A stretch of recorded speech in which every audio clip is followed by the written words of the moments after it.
and gentlemen, very good afternoon for all of us. The distinguished keynote speakers, invited speakers, presenters, and all participants, welcome to the third annual conference of Educations and Social Sciences, Access 2021. I'm Arafik. I'm from English Education Study Program, Faculty of Teacher Training and Education, Mataram University. I'm glad and it is an honor for me to serve as the moderator for this plenary sessions of the third annual conference of Educations and Social Sciences 2021 today. These plenary sessions will last for 30 minutes, as earlier mentioned by the MC, and the speaker will be allowed to talk for 15 minutes, and the other 15 minutes will be used as the question and answer sessions. Ladies and gentlemen, before we get started, let us praise our greatest gratitude to Allah subhanahu wa ta'ala, the God Almighty, of His blessings that we can gather together virtually to discuss topics related to education and social sciences. Ladies and gentlemen, here with me on site, the speaker of this session, Prof. Mahyuni, MA, Ph.D. That's greet and welcome, Professor. Assalamualaikum warahmatullahi wabarakatuh. Professor, how are you? I'm well, thank you. Okay, good. Ladies and gentlemen, allow me to read a short academic works and achievement of this speaker.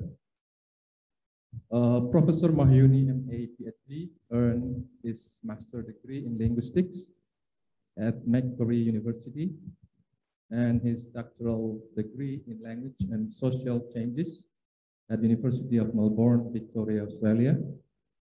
And he has written many books and papers published in national and international reputable journals and publishers.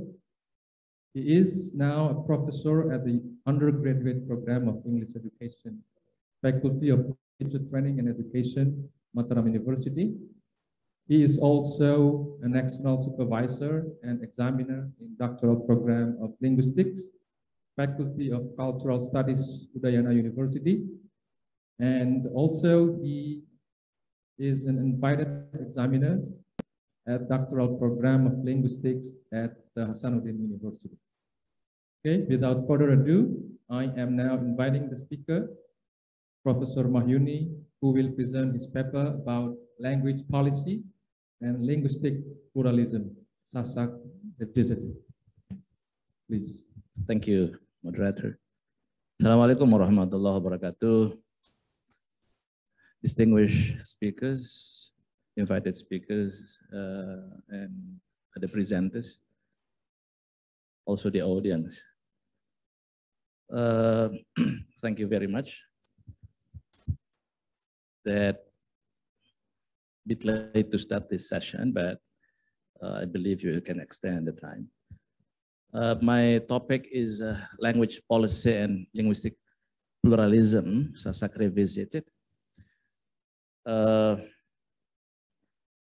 Long time ago, when I was in the first year of my PhD graduate, my PhD program, I wrote a letter on maintaining Sasak, and therefore I need to have a look at that back, how it works now based on recent development. And therefore, maybe the focus of this paper will go there more. All right. I am planning to talk about, first of all, language policy and linguistic rights. And as you may understand, that language policy has been introduced in recent 60 years now, 40-year period, starting from 1960s. And I think for those who are concerned themselves with this issue, Kaplan is one of those reputable authors in this field. No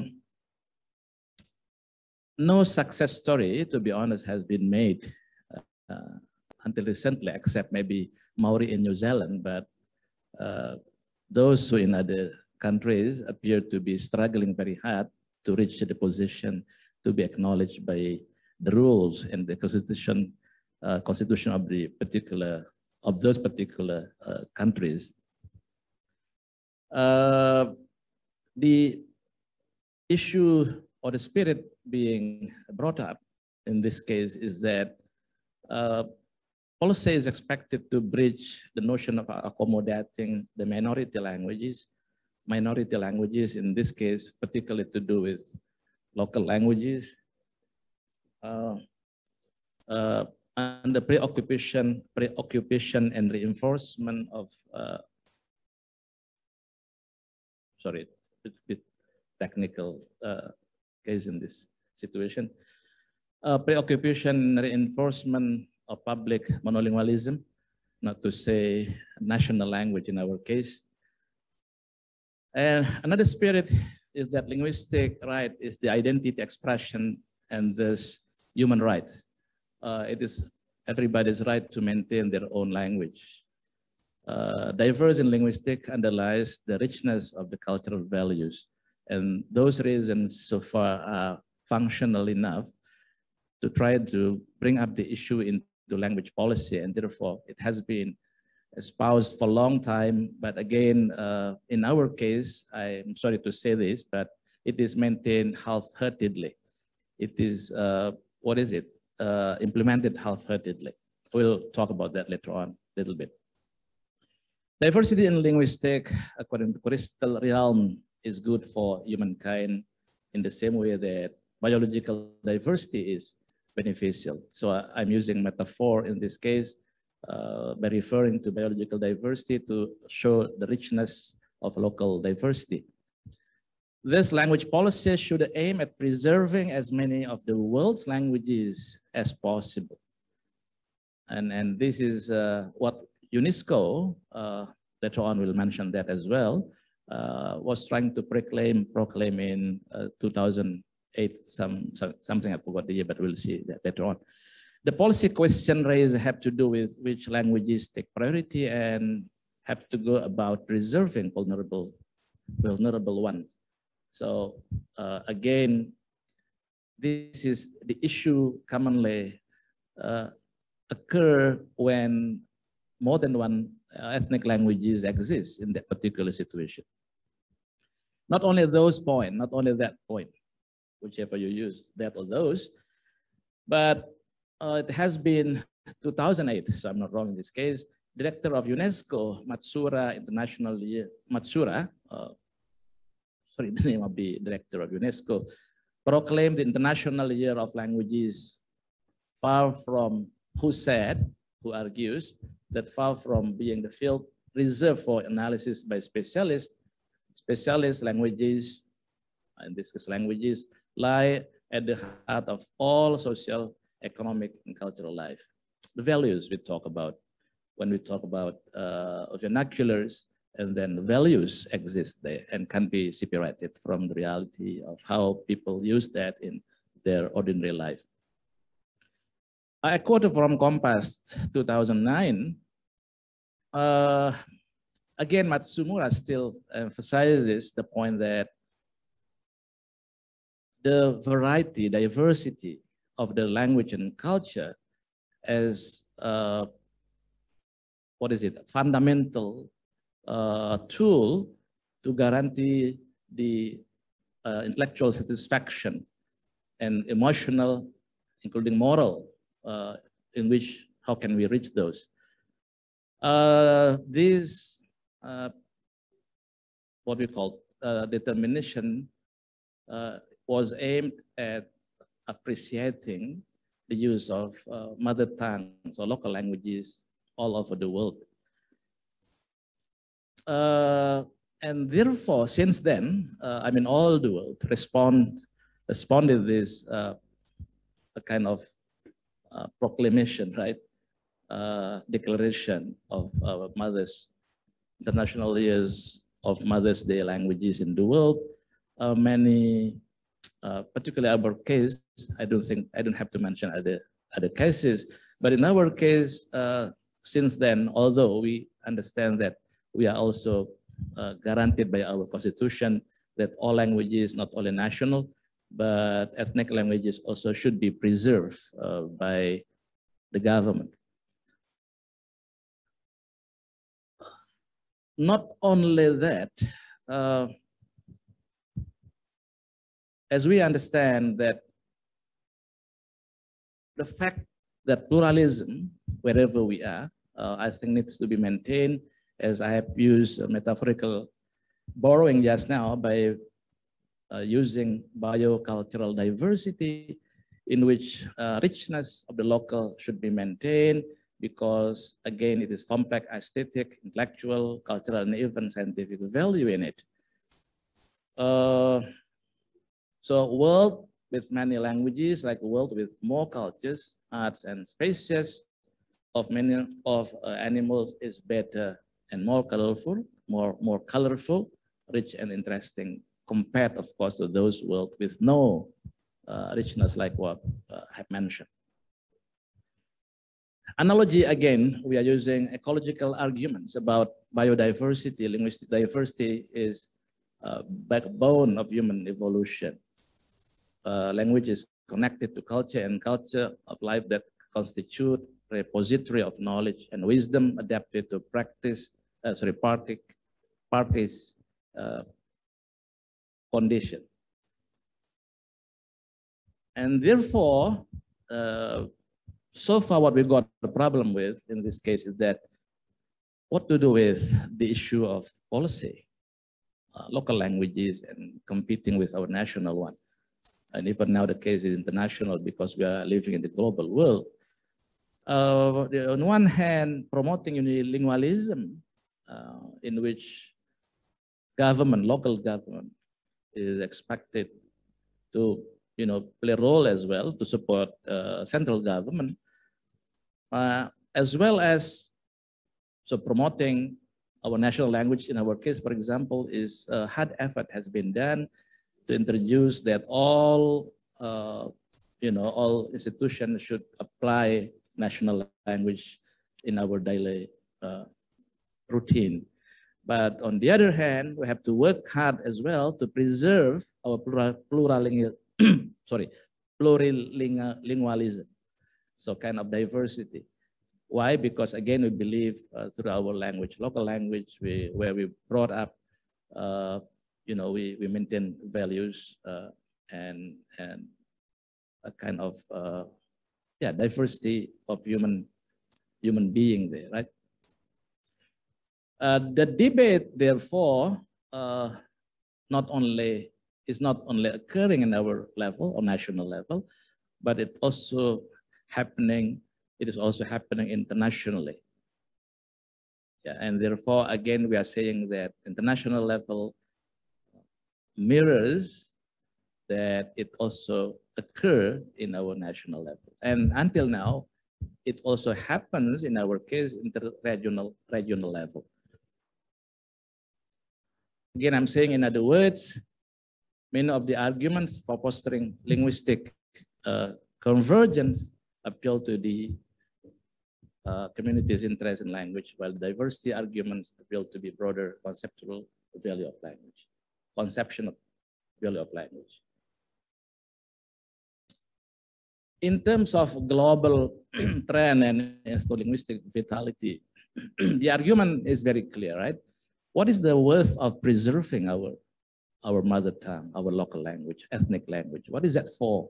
While we are competing about how to live, how to have our life in a normal perspective, because having learned about our local language doesn't bring any worthwhile, let's say, profit, right? And therefore, now what is going on in our case is that local content, which was, quite a long time promoted by the central government, have a free choice to choose whichever relevant to their local condition. let's say if they live in a tourism area, and English is the choice. If they live in,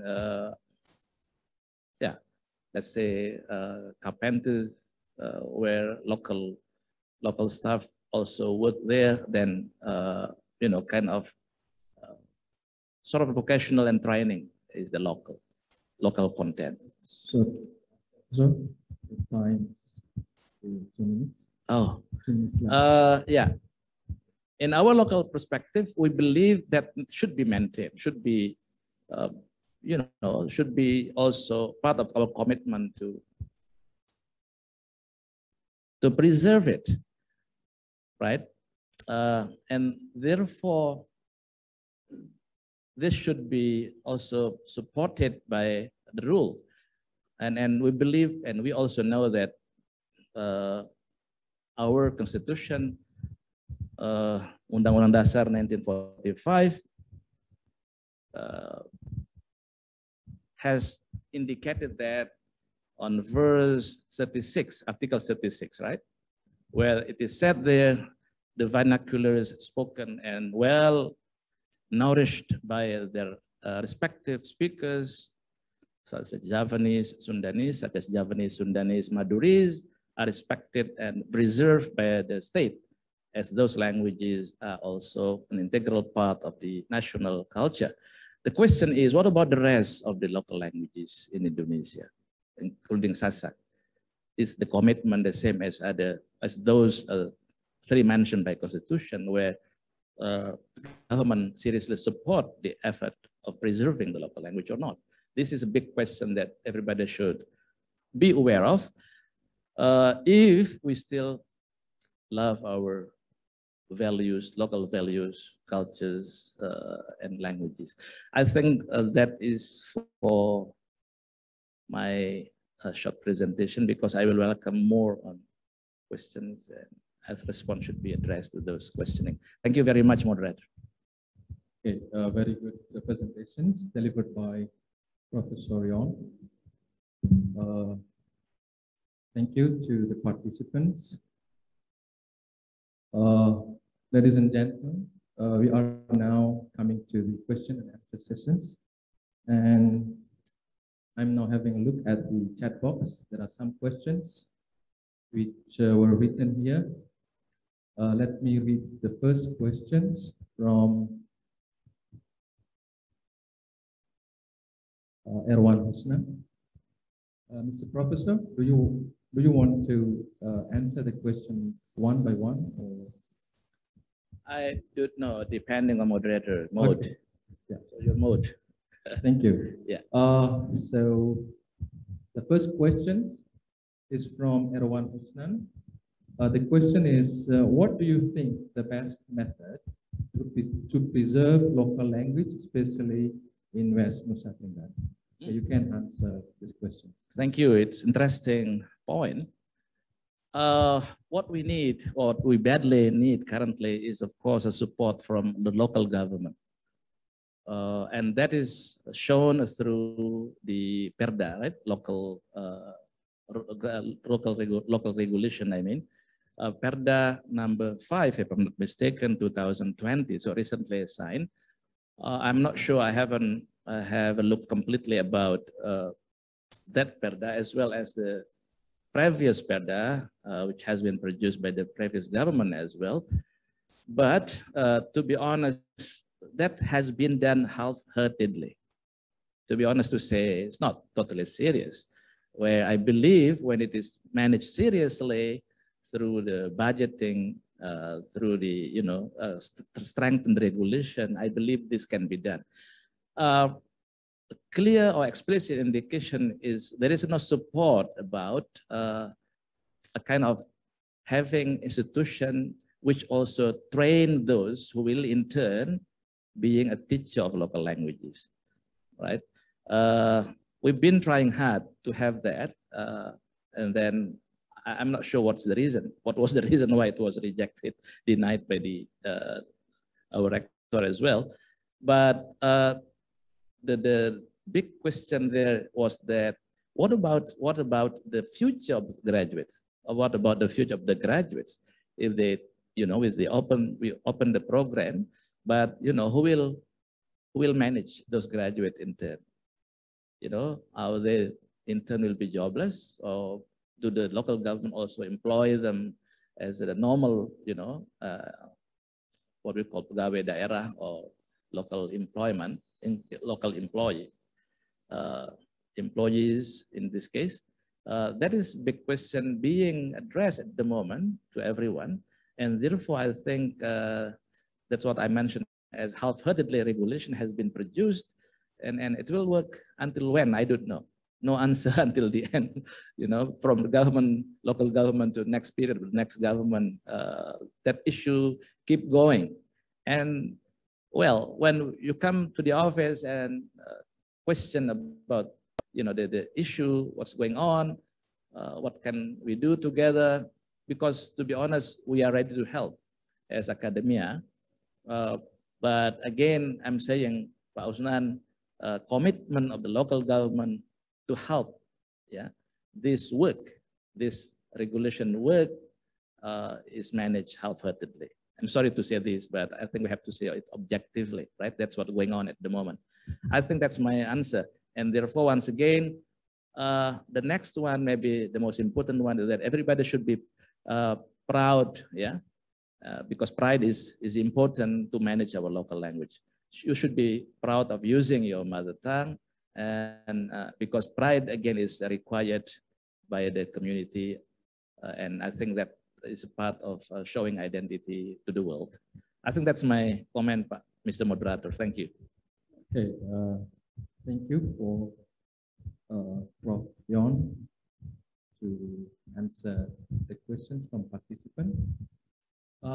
So I would like to invite the participants who would like to ask questions on mic. You can just activate your mic.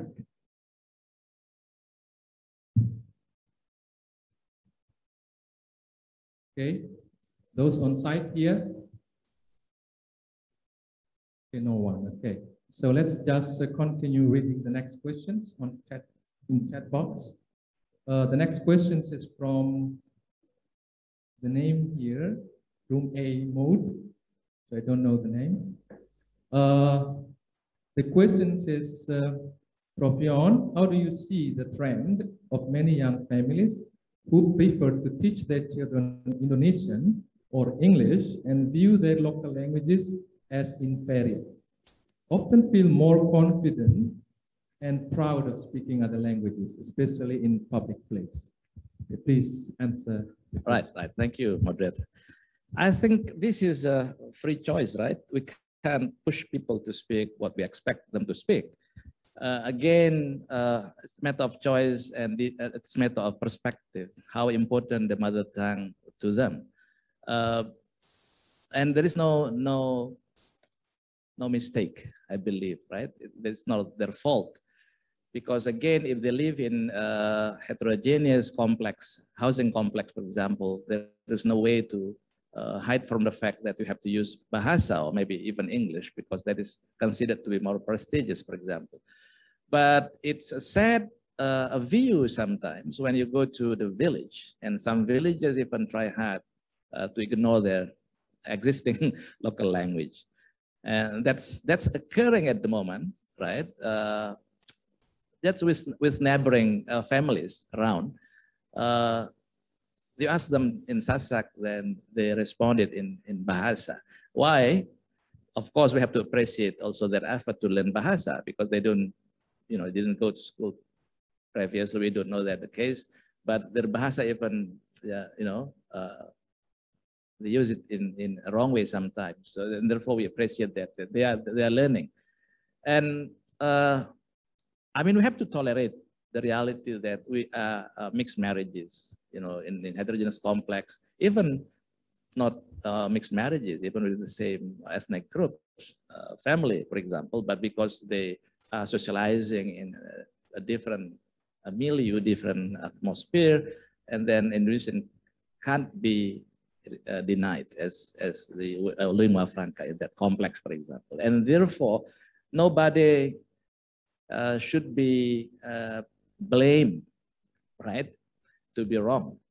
So this is to do with consciousness, awareness. So personal awareness as well as community awareness. If you are proud of using your mother tongue, keep using it. If you are brought up and you are nurtured in that particular language and culture, of course, in that sense, value exists there, and you are now is not as well you are now, but you are brought up by the values that you inherited even from your ancestors. I have to say that, right? But if you are living in a heterogeneous complex, of course, you can't deny the fact that people use Bahasa and even English sometimes. If you are in a university, in campus, for example, you practice your English, it's not your fault. And of course, you will be, mocked by people if you use your Bimanis or your Sumbawanis or even Sasak there, right? Why? Because it's not an appropriate place to use. And we talk about register and a genre. I think those who join my class in discourse analysis realize the importance of adapting ourselves with the milieu where we are, where we exist, and therefore we have to appreciate everyone. Whatever they perform, we say, go ahead. But we are talking about ideal condition where, for example, mother tongue should be used in a village. I think that's my comment, moderator. Thank you. Okay, what a very brief and detailed answer from the presenter. So I hope the questions is already answered by the presenter. Okay, now I would like to invite again, if there is participants online who would like to ask questions directly, you can just activate your microphone. So one from online and also from on site maybe. Okay, so let's continue.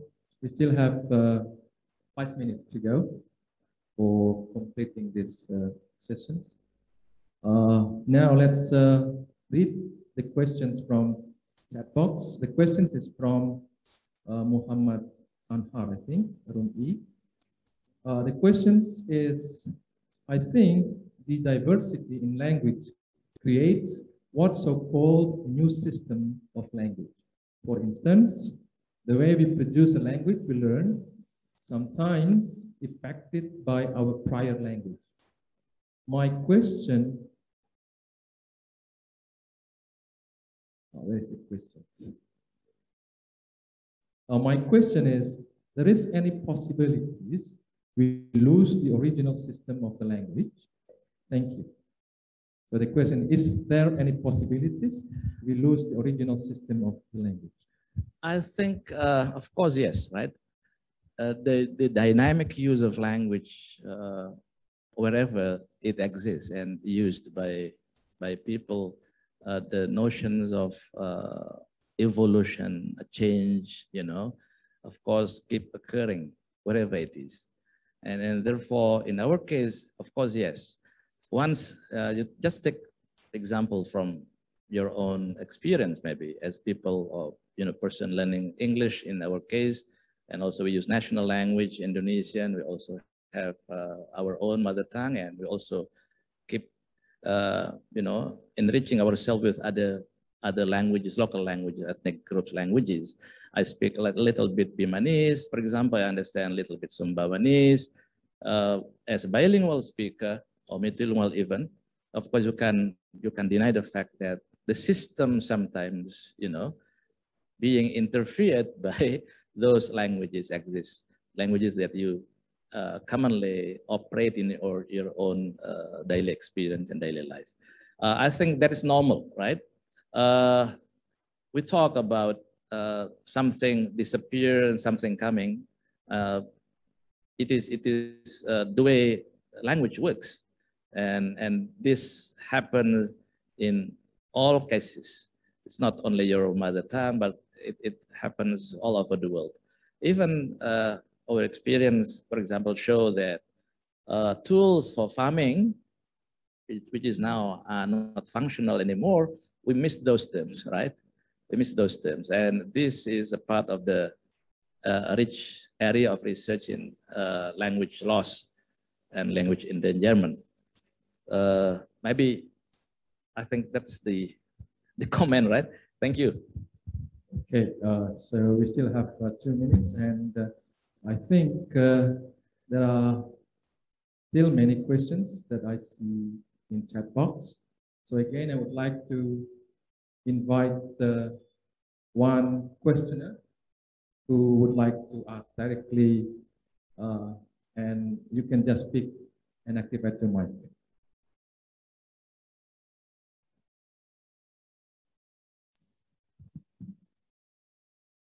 Okay, so it seems no questions.